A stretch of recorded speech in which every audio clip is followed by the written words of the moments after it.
Hello, welcome back everyone to Doodle time. I'm going to be drawing the Rugrats this time around, the lovable scamps of the 90s, the precocious babies themselves. And here we find Tommy with in quite the predicament. It seems that Stu did not baby-proof the entirety of the Pickles household, and Tommy did find himself on a collision course with the coffee table in the living room. And his soft baby skull, no surprise, did not absorb the impact with grace. It immediately hit his soft spot, caved that in, and began to swell and bruise almost immediately upon that initial contact with the corner of that hard mahogany coffee table.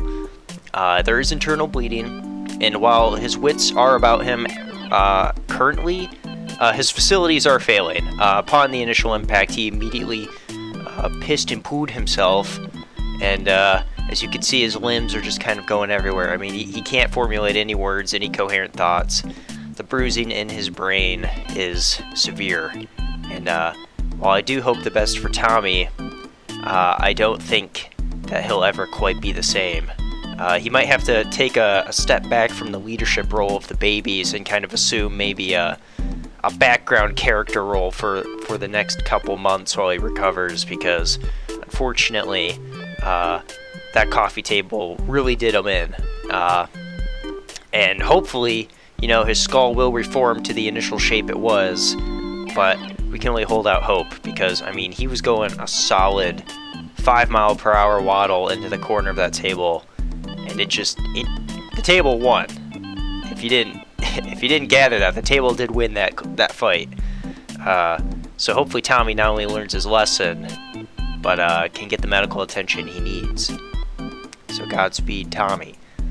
But yeah, let's continue on with drawing the cast. I think we're going to draw Chucky next. His best pal, his cohort, his compatriot. We're going to have to draw the little Finstermeister himself. Now, Chucky is known for having a wonderful pair of square glasses, which I think on any normal human face would feel incredibly uncomfortable. But that's kind of Chucky's personality in a nutshell, uncomfortable. He's an uncomfortable guy. He's uncomfortable in his skin. He's uncomfortable with the world. He's trying to get better, but there's only so much Chucky can deal with in a given day. He suffers from anxiety, depression, constipation, ovulation, hepatitis, diabetes. I mean, the works. I mean, this kid has almost every conceivable problem you can think of, which is a real shame, because, he just needs a little bit of confidence. I feel like if he had just a little more confidence in himself, he could really do wonders in this world, but until he discovers that himself, I don't know what's going to happen to him. Right now, oh no, his nose is purple, he's not getting enough oxygen, help him. But Chucky has learned of Tommy's unfortunate demise. He's not dead, but, he's at death's door. That collision of that coffee table, no good. So Chucky is kind of dealing with the depression side of that right now. He's like, my best friend, he hit the coffee table so hard. Now, Finster has some absolutely fabulous chompers that he uses to bite down on dog toys. Chaz did for a while buy Chucky normal baby toys, but them beaver teeth got him biting everything. Chaz walked into the kitchen to get a late night snack, and Chucky was biting at his toes, and he had to beat him away with a broom.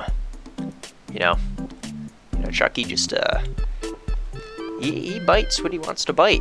He's teething right now, and if he doesn't bite, he's gonna go crazy. So he's biting at his dad's feet. He's biting at Spike the dog. Angelica is picking on him, bit her finger clean off. Horribly gruesome sight. There we go, look at that.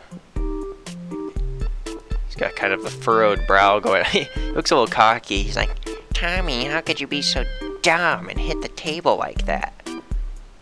He looks a little more confident in this picture than he normally is, but oops, oopsie. Yeah, I remember one time Chucky accidentally fell into a vat of bleach. Tragic. Funny, but that was a banned episode. They did not air that episode like normal. Because it was gruesome. You know, his hair fell out. He was crying. He came out completely blanched. It was tragic. We gotta give Carl some complexion though. We gotta get. You know what? I'm gonna make the top of his forehead just a little more tan than the bottom. Like maybe Chaz didn't apply a generous enough amount of sunscreen when they went to the beach. And unfortunately, the top of Chucky's head is now a bit cancerous, if you will. There we go. Got a little more tan. Got a little more irradiated by that hot summer sun. But there's Chucky. He's got some big jowls. He's got some freckles. Got some freckles there. Some on this side. Yeah, there we go. There's Chucky. What a champ. What a hero. You know, I feel like Chucky's gonna make a big turnaround. I feel like he's gonna be the brave boy that everyone needs him to be. That's how I feel. I'm confident that's the case. Let's who should we do now? Let's do Phil and Lil. You know, the Wonder Twins of the show. Always there to help with mischief and eat bugs.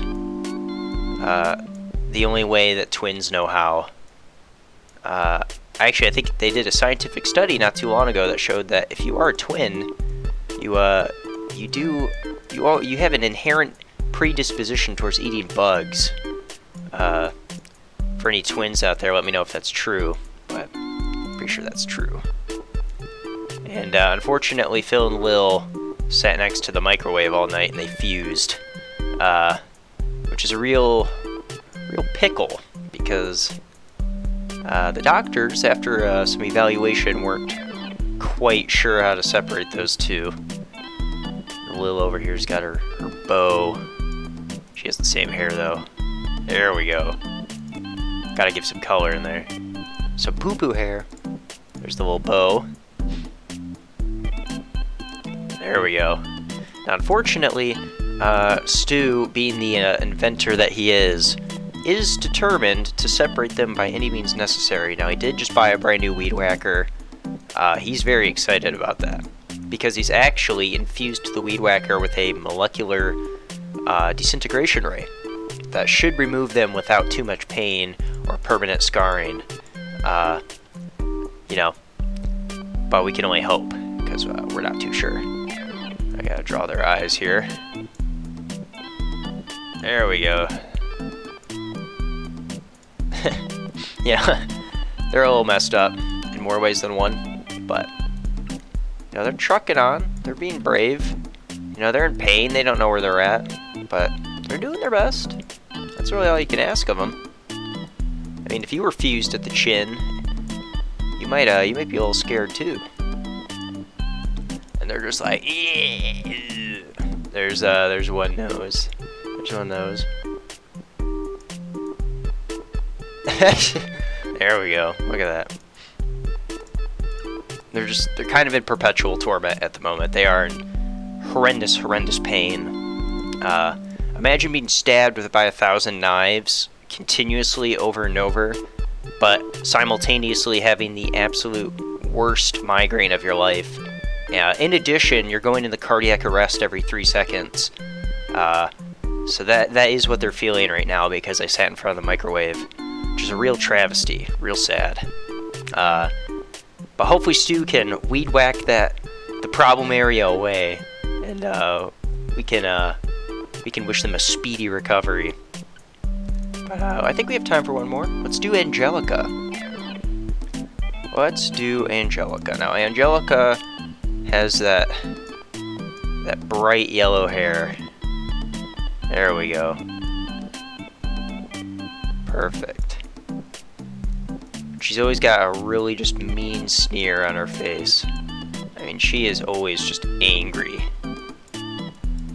This girl is never happy. It's truly unbelievable. You know, she comes from a well-off family, always getting everything she wants, always complaining. What's with that? It's spoiled. It's rotten. But you know what? That's her whole character right there, spoiled and rotten.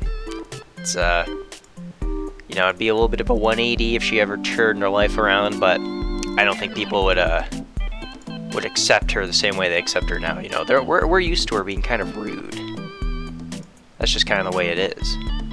She's like, oh my god, Tommy hit his head. That's so funny. Stu and Dee Dee aren't laughing though, because Tommy is quickly fading away and slipping into a coma. You know, the doctor's gonna do what they can, but they're not too sure if he's gonna pull through. Hopefully he does, but hey, it's not up to me. It's up to fate, up to God if he feels like saving that baby today. And if there's one thing I know about God, it's he does things on a very conditional basis. You know, he might not feel like it today, and if that's the case, that's how he picked the wrong day to collide with that table. So it's no one's fault but his own. So hopefully it won't. Why won't you be the right color? All right, we're back. I fixed it. I was having a little panic moment right there. I was literally shaking, crying, screaming, the works. I was terrified. There we go. Now she's the right color. Look at that. Her eyes are kind of red because she's been crying. Now she's possessed. She did the ritual with Cynthia did go as planned. She did summon the demon she was hoping for to destroy the babies, and their demise is imminent. Funny enough, she didn't have to do much though. They're kind of self-destructive, so she pretty much just has to sit there and watch.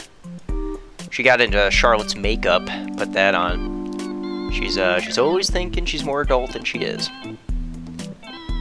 We gotta get her hair, her yellow hair. There we go. Look at that. Looks exactly like Angelica. Honestly, you could show anyone this and they'd be like, Angelica from Rugrats?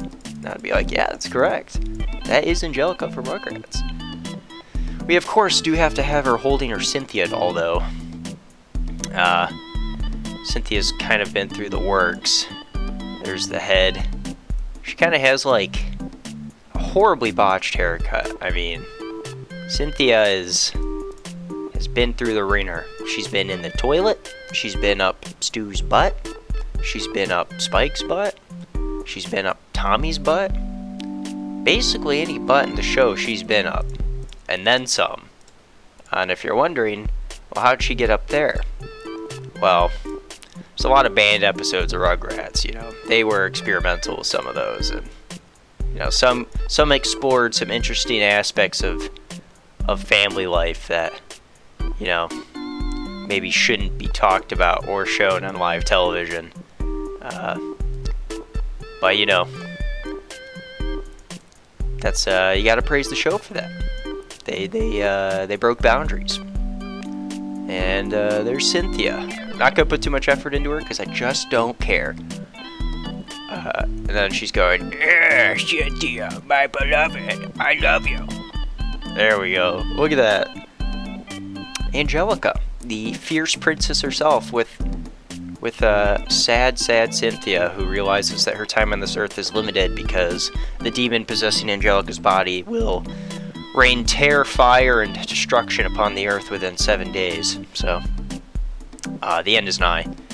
But yeah, thanks for watching. Thanks for tuning in.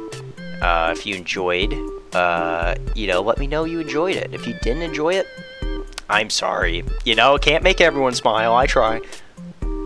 Bye-bye.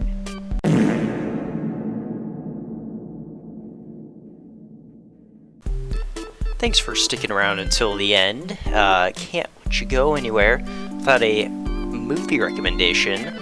I haven't done one of these in a little while, but hey, I'm back. I'm here to recommend a fantastic film that's bound to give you some laughs and maybe send a little shock in your system, a little shock of joy, a little shock of hilarity. That movie is going to be My Wife's Boyfriend is a Tiny Sumo. It is rated R. It is an adult film. It is a film that holds nothing back. It shows wiener, shows poon, shows butt, butthole, a lot of stuff. But it's funny. It's done in it's done in a very funny way. Of course, as the title suggests, this husband, whose name is actually Jeffy.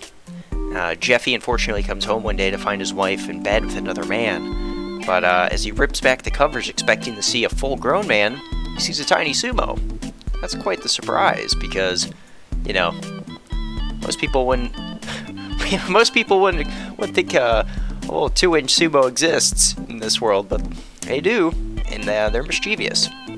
So this film, you know, explores the weird new dichotomy in this family, the new relationship where the husband has to come to terms that his wife now has a boyfriend despite them being married, and he has to be okay with it because you know, he has to respect his wife's wishes. So he's constantly getting into fights, bickering with the tiny sumo. Tiny sumo's constantly hiding his socks, hiding his underwear, biting at his heels when he goes to the bathroom in the middle of the night. It's just a fun comical romp the whole way through, filled with crude humor and clever jokes, with some very apparent innuendo. So if you're looking for something that's going to make you chuckle, maybe give you a little laugh, My Wife's Boyfriend is a Tiny Sumo, I think is the film for you. So give it a watch, let me know what you think, and you know, don't hold back. Really bust your gut. Really let go at the jokes and really just have a good old time. Bye-bye.